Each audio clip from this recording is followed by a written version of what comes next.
السلام علیکم ورحمۃ اللہ وبرکاتہ۔ اعوذ باللہ من الشیطان الرجیم، بسم اللہ الرحمن الرحیم۔ الحمد للہ رب العالمین الرحمن الرحیم مالک یوم الدین، واشہد ان لا الہ الا اللہ وحدہ لا شریک لہ، واشہد ان سیدنا نبینا مولانا محمد صلی اللہ علیہ وسلم۔ قال اللہ تعالی فی القرآن الکریم، فاعوذ باللہ من الشیطان الرجیم۔ ام کنتم شہداء اذ حضر یعقوب الموت اذ قال لبنیہ ما تعبدون من بعدی قالوا نعبد الہک والہ آبائک ابراہیم واسماعیل واسحاق الہا واحدا ونحن له مسلمون۔ قال النبی صلی اللہ علیہ وسلم، اذا مات الانسان انقطع عنہ عمله الا من ثلاث الا بصدقۃ جاریۃ او عمل او علم ينتفع به او ولد صالح يدعو له۔ قال النبی صلی اللہ علیہ وسلم، اکرموا اولادکم واحسنوا ادبهم، او کما قال علیہ الصلاۃ والسلام۔ محترم بزرگوں، دوستوں اور دینی ایمانی اسلامی بھائیوں، آج جس موضوع کے تحت گفتگو کرنی ہے، یہ موضوع بڑا ہی اہم ہے، اور اس موضوع کو سمجھنا اور اس کو اپنی زندگی میں اتارنا ہم سب کے لیے ضروری ہے۔ اس میں ہمارے لیے دنیا کی بھی کامیابی ہے اور آخرت کی بھی کامیابی ہے۔ آج جو موضوع ہے وہ اولاد کی تربیت، دینی تربیت۔ جہاں تک اولاد کا تعلق ہے، اولاد ایک بڑی نعمت ہے، اور اللہ تعالیٰ نے جو انسانوں پر نعمتیں عطا فرمائی ہیں، ان میں سے جو ایک اولاد جیسی جو نعمت ہے، اللہ تعالیٰ نے اس کا احسان بھی قرآن میں جتلایا ہے، اور انبیاء کرام نے اولادوں کے لیے دعائیں کی ہیں۔ یہ ایک ایسی نعمت ہے، اللہ جسے چاہتا ہے دیتا ہے، جسے چاہتا ہے نہیں دیتا ہے۔ قرآن پاک میں اللہ تعالیٰ نے ارشاد فرمایا، للہ ملک السماوات والارض یخلق ما یشاء۔ دونوں جہاں کی جو طاقت ہے، قدرت ہے، سلطنت ہے، اللہ کے ہاتھ میں ہے۔ یخلق ما یشاء، اللہ جسے چاہتا ہے، جو چاہتا ہے پیدا کرتا ہے۔ یہب لمن یشاء اناثا ویہب لمن یشاء الذکور، اللہ تبارک و تعالیٰ جسے چاہتا ہے لڑکا عطا فرماتا ہے، جسے چاہتا ہے لڑکی عطا فرماتا ہے۔ او یزوجہم ذکرانا واناثا، اور اللہ تعالیٰ جسے چاہتا ہے لڑکا اور لڑکی دونوں عطا فرماتا ہے۔ وَيَجْعَلُ مَن يَشَاءُ عَقِيمًا، اور اللہ تعالیٰ جسے چاہتا ہے اسے بانجھ رکھتا ہے، یعنی اسے اولاد عطا نہیں فرماتا۔ إِنَّهُ عَلِيمٌ قَدِيرٌ۔ اب دیکھیے آیت کی اینڈنگ جو ہو رہی ہے وہ اس پر ہو رہی ہے کہ اللہ تعالیٰ کو علم بھی ہے اور قدرت والا بھی ہے۔ گویا پہلے ایک تفصیل بیان کی گئی کہ اللہ تعالیٰ قادر ہے ہر چیز پر، اللہ تعالیٰ جو چاہتا ہے دنیا کے اندر پیدا کرتا ہے، اور اللہ تعالیٰ کو دینا ہو تو لڑکا عطا فرماتا ہے، کسی کو لڑکی عطا فرماتا ہے، کسی کو دونوں عطا فرماتا ہے، اور کسی کو دونوں سے محروم رکھتا ہے۔ اور اس کے بعد کیا فرمایا گیا کہ اللہ تعالیٰ اس پر قدرت رکھتا ہے، اللہ تعالیٰ کو علم ہے۔ تو اگر اللہ تعالیٰ کسی کو اولاد عطا فرماتا ہے تو اس کی بھی آزمائش ہے، اگر کسی کو صرف بچہ عطا فرمایا اس کی بھی آزمائش ہے، اور اگر کسی کو صرف بچی عطا فرمایا اس کی بھی آزمائش ہے، اور اگر کسی کو دونوں نہیں دیتا ہے تو اس کی بھی آزمائش ہے، اور اللہ بہتر جانتا ہے کسے کیا دینا ہے۔ گویا اس آیت کے اندر تعلیم دی جا رہی ہے۔ اگر آج کے معاشرے پر گفتگو کی جائے تو دیکھا جائے ہر انسان اپنی خواہش کے مطابق چاہتا ہے، ہر انسان چاہتا ہے مجھے بیٹا ہو جائے، کسی کو ایک بیٹا ہو گیا چاہتا ہے کہ بیٹی بھی ہو جائے، کسی کو دونوں ہو گیا چاہتا ہے یہ بھی ہو جائے، یہ بھی ہو جائے۔ اس آیت پر غور کریں، اللہ تبارک و تعالیٰ یہ بتانا چاہتے ہیں کہ اللہ تعالیٰ کی قدرت میں ہے اور اللہ تعالیٰ کے علم میں ہے، وہی زیادہ بہتر جانتا ہے کسے کیا دینا ہے، کسے کیا نہیں دینا ہے۔ جسے اللہ جو عطا فرماتا ہے اسے خوش ہونا چاہیے اور اللہ کا شکر ادا کرنا چاہیے۔ اللہ ایسا نہ ہو کہ ہم شکایت کے موڈ میں ہو، اگر ہمیں صرف 2 بیٹے ہیں تو ہم اب پریشان ہو، روتے چلے کہ بیٹی نہیں ہے، بیٹی نہیں ہے، بیٹی نہیں ہے، صبح شام رونا۔ صرف بیٹی ہو گئی تو رونا کہ بیٹا نہیں ہے، بیٹا نہیں ہے، بیٹا نہیں ہے۔ اگر کسی کو اولاد اللہ نے نہیں دیا اس پر وہ صبر کرے، ایسا نہیں کہ روتا دھوتا چلے کہ اللہ نے اولاد نہیں دیا، اولاد نہیں دیا۔ اللہ تعالیٰ جانتا ہے کسے کیا دینا ہے، کسے کیا نہیں دینا، اور اللہ تعالیٰ کو قدرت بھی ہے، اللہ جسے جب چاہے دے سکتا ہے۔ اللہ تعالیٰ نے حضرت عیسیٰ علیہ السلام کو بغیر باپ کے پیدا فرمایا۔ اللہ تعالیٰ قدرت، اللہ تعالیٰ دینے پر آ جائے تو ابراہیم علیہ السلام کو بڑھاپے میں، وہ بھی بوڑھے ہو چکے تھے اور ان کی بیوی بھی بوڑھی ہو چکی تھی اور اس حالت میں تھی میڈیکلی طور پر کہ ان کو بچہ نہیں ہو سکتا تھا۔ جب ان کو خوشخبری ملی تو انہیں ہنسی آ گئی کہ اب ہمیں بھی بچہ ہوگا اس عمر کے اندر۔ تو اللہ تعالیٰ قادر ہے، جب چاہتا ہے، جسے چاہتا ہے، جو دیتا ہے۔ تو اللہ تعالیٰ جو دے اس پر ہمیں خوش ہونا چاہیے، راضی ہونا چاہیے۔ ایک بندے کا یہ حق ہے کہ اللہ تبارک و تعالیٰ کی ہر دی ہوئی چیز پر راضی ہو۔ دوسری بات یہ آتی ہے کہ اللہ تعالیٰ جب اولاد عطا فرماتا ہے اس کا امتحان ہے، اس کی ذمہ داری ہے کہ اولاد کی تعلیم و تربیت کا خیال کریں، اولاد کی دینی تعلیم و تربیت کرے۔ جس طرح سے اولاد کی دنیاوی فکر کرتا ہے، اس کے صحت کے فکر کرتا ہے، اسی طرح سے اپنے بچے کی دینی تعلیم کا اور دینی مزاج کی فکر کرے۔ تمام انبیاء علیہ السلام نے یہی کیا۔ آپ نبیوں کی دعا اٹھا کر دیکھ لیجئے۔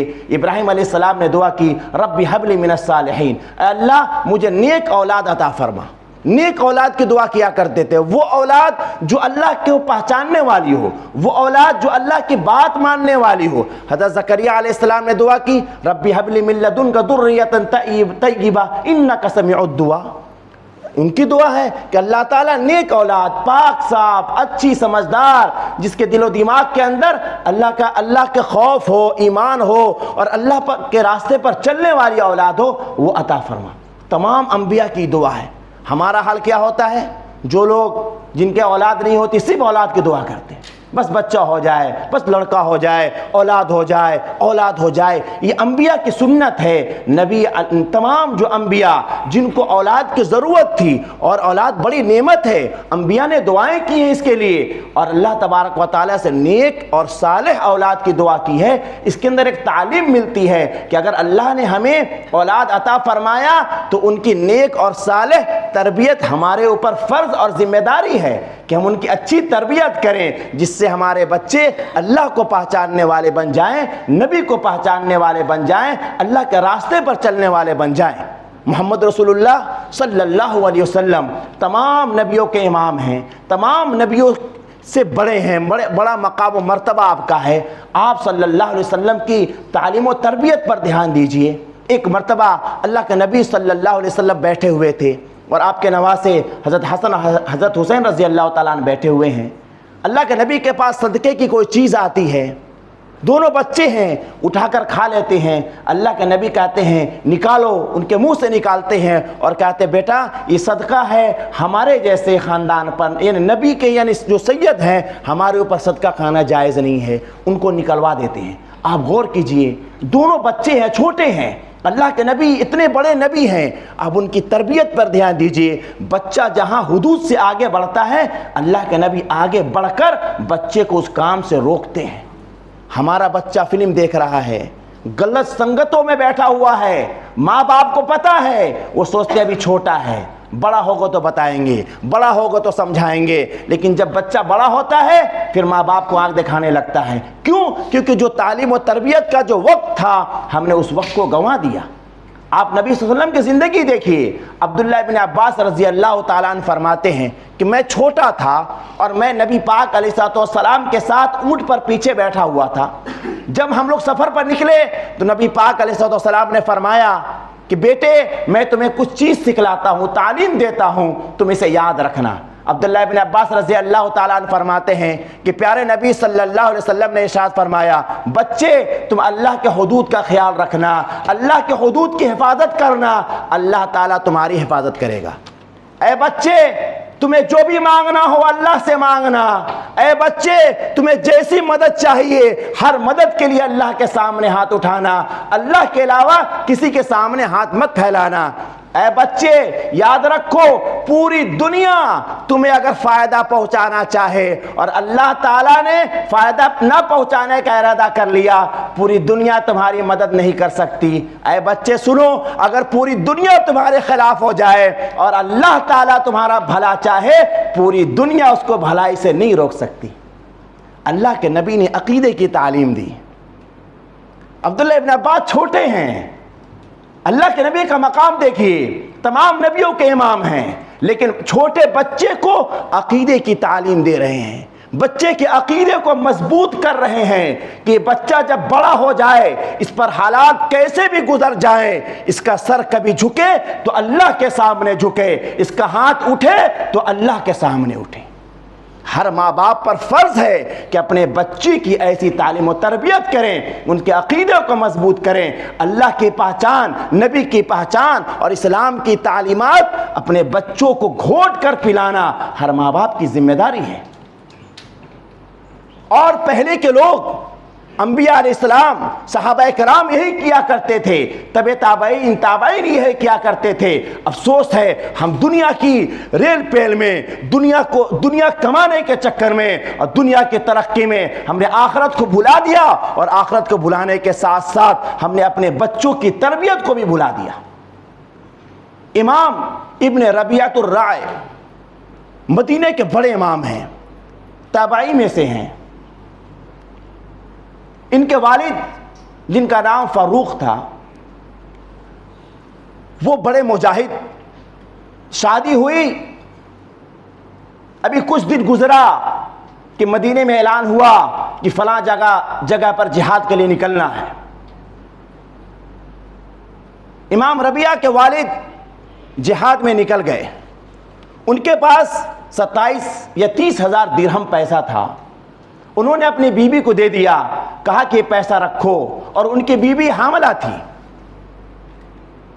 بچہ ہونے والا تھا، کہا یہ پیسہ رکھو، میں جا رہا ہوں جہاد پر، جب میں واپس آؤں گا اگر میرے آنے میں دیر ہو گئی اس کا صحیح استعمال کرنا۔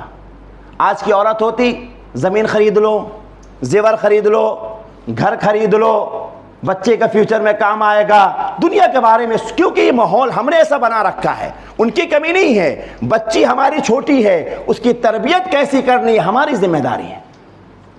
وہ جہاد پر نکل گئے اور کتنے سال رہے، آتا تاریخ میں 27 سال گھر واپس نہیں آئے۔ ایک جگہ سے کام ختم ہو دوسری جگہ نکل گئے، دوسری سے تیسری جگہ نکل گئے، 27 سالوں تک رہے، اور اس بیچ میں بچہ پیدا بھی ہوا اور بچہ بڑا ہو گیا۔ ایک رات فاروق جب تمام کام سے اور نکل کر کے گھر آئے، مدینے آئے، 27 سال کے بعد ایک شخص اپنے گاؤں شہر آ رہا ہے، مال غنیمت بھی ہے، گھوڑے پر سوار ہے، اپنے تمام جنگی چیزوں کے ساتھ آ رہا ہے، گرد و غبار میں اٹا ہوا ہے، لمبے سفر سے آ رہا ہے، رات کا اندھیرا ہو رہا ہے۔ وہ بوڑھا شخص اپنے گھر کو ڈھونڈتا ہے، ڈھونڈتے ڈھونڈتے جب واپس آتا ہے، گھر کو ڈھونڈتا ہے، عجب جب خیال پیدا ہوتا ہے بیوی ہے یا مر چکی ہوگی، بچہ ہوا یا بچی ہوئی، 27 سال میں تو کوئی خبر نہیں کیا ہوا ہوگا کیا نہیں ہوا ہوگا۔ وہ اس غم میں اور اس خیال میں گم ہے اور اپنے گھر کو ڈھونڈتا ہے۔ قسمت سے اسے گھر نظر آ گیا کہ یہ میرا گھر ہے، اور گھر کھلا تھا، وہ گھر میں داخل ہو گیا۔ جیسے گھر میں وہ داخل ہوتے ہیں، وہاں سے ایک نوجوان نکلتا ہے اور ان کے کالر کو پکڑ لیتا ہے، کہتا اے تم کون ہو کہ تم ہمارے گھروں میں، ہمارے گھر کے اندر بغیر ہمارے اجازت کے داخل ہو گئے۔ دونوں میں بحث شروع ہو جاتی ہے۔ وہ شخص فاروق کہتے ہیں یہ میرا گھر ہے، میں اس گھر کا مالک ہوں، میں نے خریدا تھا، میں نے بیوی کو دیا تھا، میں اس گھر کا مالک ہوں۔ اور نوجوان کہتا ہے تم ہو کون؟ یہ میرا گھر ہے، ہم اس میں رہتے ہیں۔ دونوں میں جب بات بڑھی، ہنگامہ مچا، پورے محلے کے لوگ جمع ہو گئے۔ وہ امام مالک رحمۃ اللہ علیہ بھی اس وقت وہ بھی جمع ہو گئے۔ اس کے بعد بی بی نے جب سنا، جب انہوں نے اپنا تعارف کرایا کہ میں فاروق ہوں، بی بی نے کہا اپنے بیٹے سے، امام ربیعہ سے، کہ بیٹا رک جاؤ، یہ کوئی دشمن یا چور نہیں، یہ تمہارے باپ ہیں۔ دونوں ملتے ہیں، دونوں ملنے کے بعد دونوں آپس میں بات کرتے ہیں۔ صبح کا وقت آ جاتا ہے، رات گزر جاتی ہے، شوہر بیوی 27 سال سے بچھڑے ہوئے ہیں، 27 سال کی روداد چل رہی ہے۔ شوہر نے پوچھا کہ میں نے تمہیں 27,000 درہم دیا تھا، تم نے اس کو کہاں خرچ کیا؟ وہ پیسہ کہاں ہے؟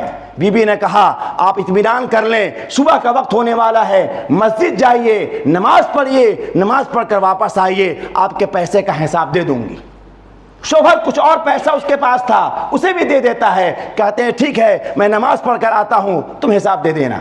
فجر کی نماز کے لیے جاتے ہیں، مسجد نبوی میں نماز پڑھتے ہیں، نماز پڑھنے کے بعد نکلنا چاہتے ہیں تو دیکھتے ہیں کہ مسجد کے اندر درس شروع ہو گیا ہے، اور درس میں بڑی بھیڑ لگی ہوئی ہے، کیا بڑے کیا بوڑھے، کیا بادشاہوں کے بچے، کیا علماء، کیا صلحاء، سب لوگ بیٹھے ہوئے ہیں، اور درس ایسا چل رہا ہے کہ درس دینے والا عالم جب درس دے رہا ہے اس کی ہر باتوں کو اس طرح لکھا جا رہا ہے گویا اس کی زبان سے قیمتی موتی نکل رہے ہوں، سب سننے کے لیے پریشان ہیں، بالکل خاموشی ہے، پوری مسجد نبوی بھری ہوئی ہے۔ وہ سوچتے ہیں کہ میں 27 سالوں تک مختلف ملکوں میں گیا، جہاد کیا، مختلف ملکوں میں نے نماز پڑھی، لیکن آج تک میں نے ایسا درس نہیں دیکھا، اتنی خاموشی کے ساتھ، اتنی بڑی بھیڑ، بڑے بوڑھے بچے، لگ رہا ہے کہ ایسا درس تو میں نے کبھی دیکھا ہی نہیں ہے۔ لیکن وہ دیکھنا چاہتے ہیں درس دینے والا کون ہے، لیکن چونکہ وہ دور بیٹھے ہوئے تھے، نظر نہیں پڑتی ہے، پہچان نہیں پاتے ہیں۔ قریب کے بوڑھے سے پوچھتے ہیں چچا بتاؤ یہ درس دینے والا عالم کون ہے؟ وہ بوڑھا چونک کر پوچھتا ہے آپ مدینے کے نہیں ہیں؟ کہا کہ مدینے کا ہوں۔ کہا کہ مدینے کے ہیں تو آپ کیسے نہیں پہچانتے ہیں؟ ان کو تو پورا مدینہ، پورے علاقے کے لوگ جانتے ہیں، اس وقت کے سب سے بڑے امام ہیں یہ۔ پھر اور وہ سوچنے لگتے ہیں کون ہے، وہ پوچھتے ہیں بتاؤ یہ کون ہے، اس کے بارے میں کچھ کہانی بتاؤ۔ پھر وہ بوڑھا بتاتا ہے یہ شخص ان کا نام امام ربیعۃ الرائے ہے، بڑے امام ہیں اس وقت کے، اور ان کا واقعہ یہ ہے کہ ان کے والد 27 سال پہلے یہاں سے جہاد پر گئے ہوئے تھے، ان کی والدہ نے اس پیسے کو، اس وقت کو اپنے بیٹے کی تعلیم و تربیت پر خرچ کیا ہے۔ ہم نے یہ سنا ہے، یہ خبر پہنچی ہے کہ اس کے والد کل رات واپس آئے ہیں۔ تاریخ میں آتا ہے فاروق کی آنکھ میں آنسو آ جاتا ہے، رونے لگتے ہیں، وہ بوڑھا بھی سمجھ جاتا ہے۔ جب فاروق واپس گھر جاتے ہیں آنکھ میں آنسو ہے، چہرہ سوجا ہوا ہے، لال ہو چکا ہے۔ بیوی سمجھدار تھی، عاقلہ تھی، بیوی سمجھ جاتی ہیں، شوہر کو بیٹھاتی ہیں اور پوچھتی ہیں بتائیے کیا ہوا؟ کہا کہ خدا کی قسم آج میں نے اپنے بیٹے کا جو مقام دیکھا ہے میں نے 27 سالوں میں دنیا میں کسی عالم کا مقام نہیں دیکھا۔ بیوی نے موقع اچھا دیکھا، بیوی نے کہا کہ آپ کو وہ 27,000 درہم چاہیے یا آپ کو بیٹا امام ربیعہ چاہیے؟ میں نے جو پیسہ آپ نے چھوڑا تھا خدا کی قسم میں نے پورے پیسے کو اپنے بیٹے کی دینی تعلیم و تربیت پر خرچ کر دیا۔ وہ کہتے ہیں فاروق خدا کی قسم 27,000 کیا 27 لاکھ درہم بھی میرے بیٹے امام ربیعہ پر قربان ہے۔ کہنے کا مقصد یہ میرے بھائی، والدہ نیک تھی، دیندار تھی، ان کے اندر سمجھ تھی، اس پیسے کو وہ پراپرٹی میں خرچ کر سکتی تھی، لیکن نہیں، انہوں نے اپنے پیسے کو ایسے چیز پر خرچ کیا، نبی کی تعلیم پر خرچ کیا۔ ان کی والدہ کے بارے میں آتا ہے جب ان کا بیٹا جہاں پڑھا کرتا تھا ان کے استادوں پر، ان کے مدرسوں پر خوب خرچ کیا کرتی تھی۔ جب وہ سنتی میرا بیٹا یہ پڑھا، حدیث یاد کر رہا ہے، قرآن یاد کر رہا ہے، خوش ہو کر کے اپنے بیٹے پر پوری دولت کو قربان کر دیا۔ وہی امام ربیعہ امام مالک رحمۃ اللہ علیہ کے سب سے خاص استاد میں سے ہیں۔ میرے بھائیو بزرگوں دوستو، کہنے کا مقصد یہ ہے ہمیں طے کرنا ہے کہ ہمیں دنیا چاہیے یا آخرت چاہیے۔ ہمیں یہ فیصلہ کرنا ہے نبی کی تعلیم چاہیے یا کہ دنیا کے اندر رشاکشی کرنا ہے۔ ہمیں نبی کی تعلیمات کو دھیان دینا ہے۔ پیارے نبی صلی اللہ علیہ وسلم نے ارشاد فرمایا اکرموا اولادکم واحسنوا ادبہم، اے لوگو اپنی اولاد کی قدر کیا کرو، ان کی عزت کیا کرو اور ان کو اچھی تعلیم و تربیت دیا کرو۔ پیارے نبی صلی اللہ علیہ وسلم نے ارشاد فرمایا اذا مات الانسان انقطع عنه عمله الا من ثلاثة الا بصدقة جاریة او علم ينتفع به او ولد صالح يدعو له۔ فرمایا جب انسان دنیا سے چلا جاتا ہے اس کے تمام اعمال رک جاتے ہیں، کٹ جاتے ہیں، وہ نماز نہیں پڑھ سکتا، روزہ نہیں رکھ سکتا، قبر میں کچھ بھی نہیں کر سکتا، لیکن 3 کام ایسے ہیں اس کے مرنے کے بعد بھی اس کا ثواب اس کے قبر میں ٹرانسفر ہوتا رہتا ہے۔ کیا 3 چیز ہیں؟ صدقۃ جاریہ، کوئی اس نے ایسا کام کر دیا، مسجد بنا دیا، کوئی پانی کا کام کر دیا، لوگوں کو فائدہ پہنچ رہا ہو، انسانیت کو فائدہ پہنچ رہا ہو، کوئی ایسا کام کر دیا، جب تک وہ کام جاری رہتا ہے اس کا ثواب پہنچتا رہتا ہے۔ او علم ينتفع به، یا کوئی علمی کام کر دیا، حدیث کی، قرآن کی، یا کوئی ایسی کتابیں لکھ دی جس سے دین کا فائدہ ہو رہا ہو، جب تک کتابیں پڑھتی جائیں گی، پڑھتی رہی جائیں گی، تب تک اس کا ثواب اسے ٹرانسفر ہوتا رہے گا۔ آخری میں فرمایا او ولد صالح يدعو له، اور نیک اولاد جب اپنے والد کے لیے دعا کرتا ہے، یہ اس کے لیے سب سے بڑا صدقہ جاریہ ہے۔ پیارے نبی صلی اللہ علیہ وسلم نے ارشاد فرمایا، جب انسان مر کر قبر میں جائے گا اور وہ کسی حالت میں ہوگا، مثال کے طور پر اسے زمین پر سلایا گیا ہوگا، کچھ دن کے بعد زمین سے اٹھا کر اس کے لیے بیڈ لگایا جا رہا ہوگا، اے سی لگائی جا رہی ہوگی، وہ پوچھے گا یا اللہ میں تو بہت دن پہلے مر کر آیا تھا اور میں قبر میں ہوں، آج میرے لیے انتظام کیوں کیا جا رہا ہے؟ پیارے نبی صلی اللہ علیہ وسلم فرمائیں گے تمہارے بچے نے تمہارے لیے دعا کی ہے، اللہ تعالیٰ نے تمہارے مقام کو بلند کر دیا ہے۔ یہاں بچہ دنیا میں دعا کرے گا رب ارحمہما کما ربیانی صغیرا، رب اغفر لی ولوالدی، یہاں دعا کرے گا اور وہاں والد اور والدین کے مقام کو بڑھایا جائے گا۔ ہمیں فیصلہ کرنا ہمیں کیسی اولاد چاہیے۔ وہ اولاد چاہیے جو دنیا کی رشاکسی میں لگی ہو، یا وہ اولاد چاہیے جو ہمیں دنیا میں بھی ہمارے لیے سکون کا باعث بنے اور آخرت میں بھی ہمارے لیے سکون کا باعث بنے۔ اگر ہمیں یہ چاہا ہے کہ ایسی اولاد چاہیے جو دنیا میں بھی ہمارے لیے سکون کا باعث بنے اور آخرت کے لیے بھی، آخرت کے اندر بھی سکون کا باعث بنے، تو اس کے لیے اپنی اولاد کی دینی تربیت کرنی پڑے گی۔ کوئی ضروری نہیں کہ ہر بچہ عالم بن جائے، ہر بچہ مفتی بن جائے، ہر بچہ قاری بن جائے، کوئی ضروری نہیں اس کے لیے کچھ لوگ ہونے چاہیے ہر گاؤں ہر شہر میں جو پکے عالم حافظ مفتی ہوں، لیکن ہر شخص کو اللہ کی قدرت، اللہ کی طاقت، نبی پاک علیہ السلام کے مقام مرتبہ اور اسلام کی تعلیمات کو جاننا ہر شخص کے لیے ضروری ہے۔ یہ کام ہم اپنے گھر میں کر سکتے ہیں۔ افسوس یہ ہوتا ہے ہم یہ سمجھتے ہیں یہ ذمہ داری محلے کے امام صاحب کی ہے، گاؤں کے عالم صاحب کی ہے، فلاں شخص کی ہے۔ سب سے بڑی ذمہ داری والدین کی ہے۔ اگر والدین اویئر ہیں، سمجھدار ہیں، تو اپنے بچے کو گھر کے اندر ہی ایسی تعلیم دے سکتے ہیں، ایسا عقیدہ بنا سکتے ہیں کہ دنیا کی کوئی طاقت اسے اس عقیدے سے ہلا نہیں سکتی۔ اللہ کی قدرت، نبی کا مقام و مرتبہ اور اسلام کی اہمیت کوئی بہت بڑا علم نہیں ہے۔ یہ چیزیں روزانہ ہم سنتے ہیں، لیکن مشکل کیا ہے، اپنے بچوں کو روزانہ بتا نہیں پاتے ہیں۔ ہم سوچتے ہیں کل بتائیں گے، پرسوں بتائیں گے، 2 دن کے بعد بتائیں گے، 4 دن کے بعد بتائیں گے، ابھی چھوٹا ہے پھر بتائیں گے، بڑا ہو جائے گا تب بتائیں گے۔ اس میں پورا وقت نکل جاتا ہے۔ اگر بچپن سے ہم نے یہ ماحول بنایا اور اپنے گھر کے اندر نبیوں کے قصے سنائے جا رہے ہوں، ہم نے جو ابھی قصہ آپ کے سامنے 3-4 سنایا، ان کو اپنے بچوں کے درمیان سنائے جا رہے ہوں، اس طرح کے جتنے قصے کہانیاں ہیں اگر سنایا جائے، بچپن سے بچوں کا ذہن ایسا بن جائے گا کہ دنیا کی کوئی طاقت بھی اسے اسلام سے نہیں ہٹا سکتی۔ اور والدین کی ذمہ داری کب تک ہے؟ والدین کی ذمہ داری موت تک ہے۔ موت تک کیوں ہے؟ قرآن پاک کی میں نے جو آیت پڑھی تھی خطبے کے وقت، ام کنتم شہداء اذ حضر یعقوب الموت اذ قال لبنیہ ما تعبدون من بعدی قالوا نعبد الہک والہ آبائک ابراہیم واسماعیل واسحاق الہ واحدا ونحن له مسلمون۔ قرآن نے یہ واقعہ ذکر کیا ہے۔ واقعہ یہ ہے، یعقوب علیہ السلام جب موت کے بستر پر سونے لگے، تمام ڈاکٹروں نے کہہ دیا کہ اب آپ دنیا سے جانے والے ہیں، اور نبی بھی تھے، ان کو احساس بھی ہو گیا کہ میرا آخری وقت ہے۔ یعقوب علیہ السلام نبی ہیں، ان کے والد بھی نبی ہیں اسحاق علیہ السلام، ان کے دادا بھی نبی ابراہیم علیہ السلام، اور ان کے دادا کے بھائی لوط علیہ السلام بھی نبی ہیں، اور یعقوب علیہ السلام کے بیٹے یوسف علیہ السلام بھی نبی ہیں۔ میں اس لیے سے بتا رہا ہوں پورا نبوت کا گھرانہ ہے۔ سوچتے رہیے گا، پورے نبی، اوپر بھی نبی نیچے بھی نبی، خود بھی نبی ہیں. موت کا وقت قریب آیا، قرآن نقشہ کھینچ رہا ہے. یعقوب علیہ السلام نے کیا کیا اس کو قرآن بتا رہا ہے.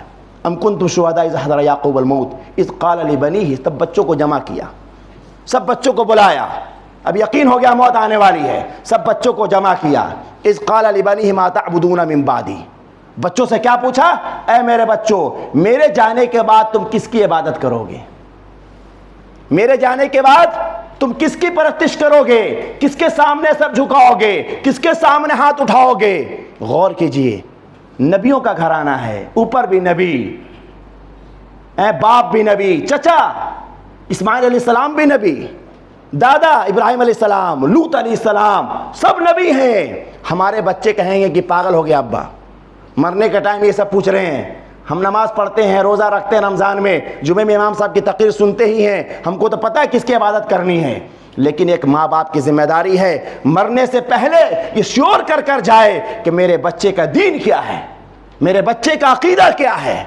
یعقوب علیہ السلام نے یہ تعلیم دی، قرآن نے اسی لیے اس کو نقل کیا، اور قیامت تک کے لیے قرآن کے مضمون میں اس کو شامل کیا گیا تاکہ محمد رسول اللہ صلی اللہ علیہ وسلم کی امتی، آخری امتی تک یہ خبر پہنچ جائے کہ جب تمہاری موت کا وقت آ جائے اس وقت بھی اپنے بچوں کی عقیدے کی فکر کرنا ضروری ہے.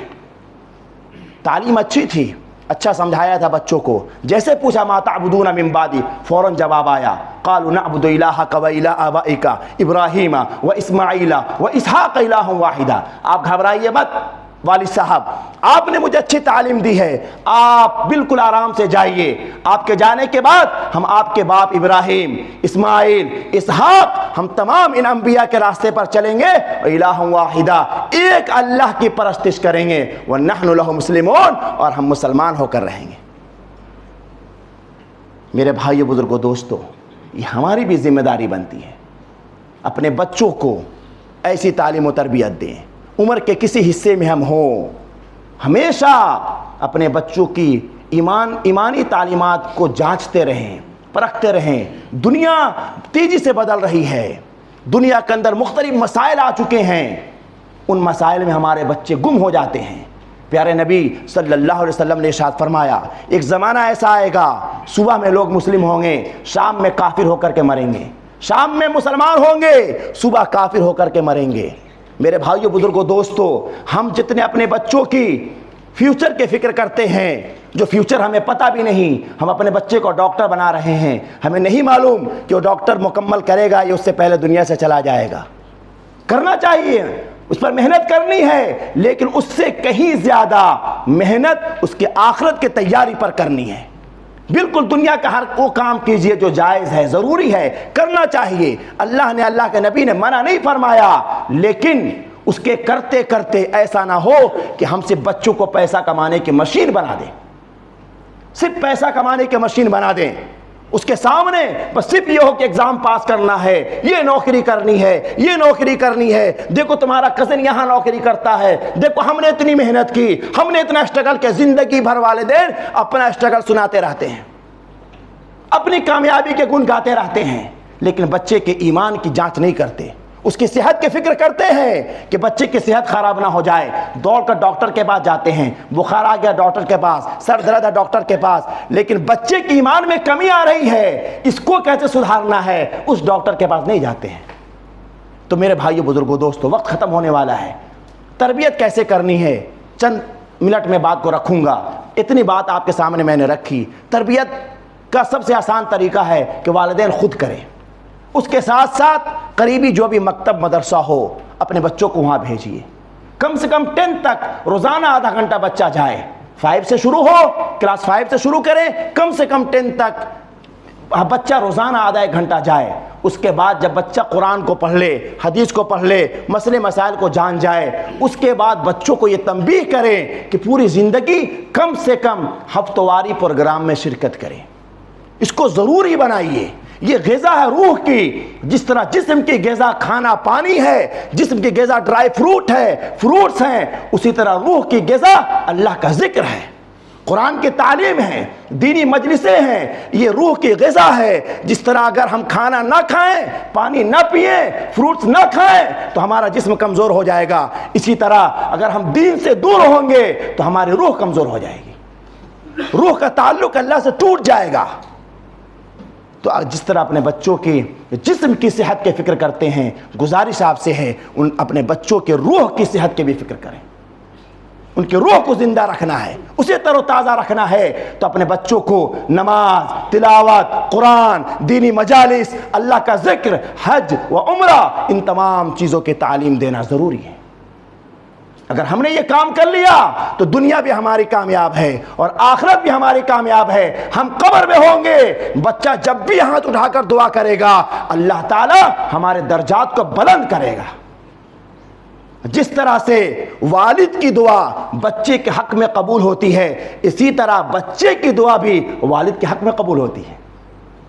صرف ایسا نہیں کہ والد کی دعا ہی قبول ہوتی ہے، اسی طرح بچے کی دعا بھی والد کے حق میں قبول ہوتی ہے۔ اور والدین کے لیے سب سے اچھی دعا اپنے بچے کی دعا ہے، اسی طرح بچوں کے لیے سب سے اچھی دعا والدین کی دعا ہے۔ تو میرے بھائی بزرگوں، دوستو، جو لوگ صاحب اولاد ہیں بچوں کی تعلیمات کی فکر کریں، جو بچے ہیں اپنے والدین کی خدمت کریں، ان کے احسانات کو یاد رکھیں، ان کی باتوں کو مانیں۔ والدین کی خدمت کرنا بھی ایک جنت میں جانے کا راستہ ہے۔ ہم والدین، اگر ہمارا بہت سارے ایسے بھی ہوں گے جو بچے بھی ہوں گے، ان کے والد بھی ہوں گے، تو ایسے لوگ بھی اپنے بچوں کی بھی فکر کریں، اپنے والدین کی بھی خدمت کریں۔ یہ اللہ کے نبی صلی اللہ علیہ وسلم کی تعلیم ہے۔ اللہ تبارک و تعالی ہم سب کو دین پر چلنے کی اور دین کی سمجھ عطا فرمائے، اور اپنے اولاد کو، اپنے بچوں کو دینی تعلیم و تربیت کی توفیق عطا فرمائے۔ اس کے بعد نماز کے بعد آپ لوگ سنت تھوڑا سا یا تو دیر سے پڑھ لیں، یا گھر پر ایک چھوٹا سا پروگرام ہے یہاں، ابھی چھٹیوں میں چل رہا تھا، کچھ بچوں کی تربیت کا پروگرام چل رہا تھا، اس کا بس اینڈنگ ہے، اور آج تھوڑا سا بچوں کو انعامات وغیرہ دیا جائے گے۔ تو فرض نماز کے بعد فوراً یہ پروگرام ہوگا، تو آپ لوگ تھوڑا اس میں شریک ہو جائیں، پھر اس کے بعد نماز پڑھ لیں گے انشاءاللہ تعالی۔ جزاکم اللہ خیر۔